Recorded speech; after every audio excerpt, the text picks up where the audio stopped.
A lot of talk about immigration. This was the key debate, if you like, or fight picked by Peter Dutton in his budget in reply. Joining me now is Shadow Environment Minister Jonathon Duniam. Thank you for your time.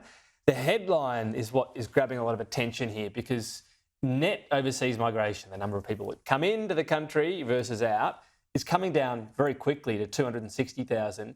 The opposition leader says he wants to bring that down by another 100,000. It seems pretty ambitious, doesn't it?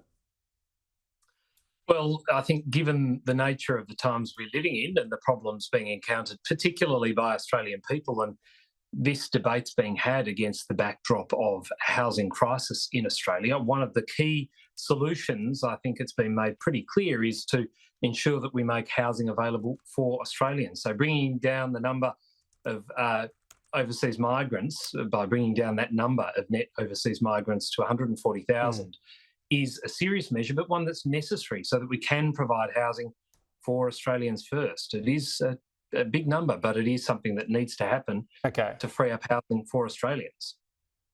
Net to 160, you said 140, I think. A lot of numbers bouncing around, so not having a go, but just to clarify that for our viewers. Do we need to know at some point how that's going to happen? Because immigration matters. It matters for the economy. It matters for getting skills into the country through temporary skilled migrants. It matters for universities. Our third biggest export is international students, effectively. So is the coalition going to outline how this happens? Oh, of course, there will always be more detail provided on the way through to an election by our leader and by relevant shadow ministers. But I don't think it is a good economic policy to rely solely on high immigration numbers as a means of generating economic activity.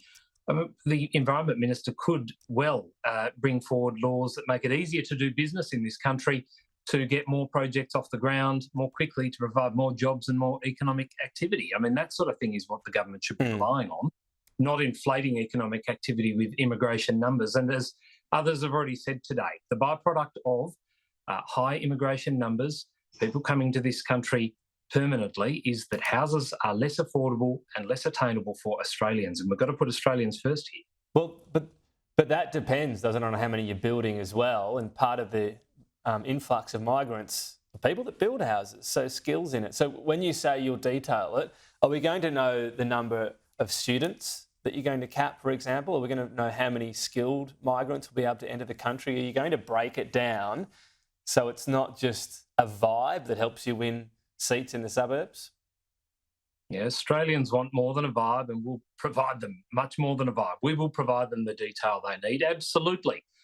And we'll be making sure that decisions are made in accordance with what is in Australia's best interests, including what skilled migrants we need for our country to surge ahead. And you're right, we are going to need skilled migrants to help in building the houses we need to build. There's a lot that goes into this, and it's hard to detail our entire election manifesto in a budget reply speech, but the leader did his level best, and I'm sure there'll be more over time.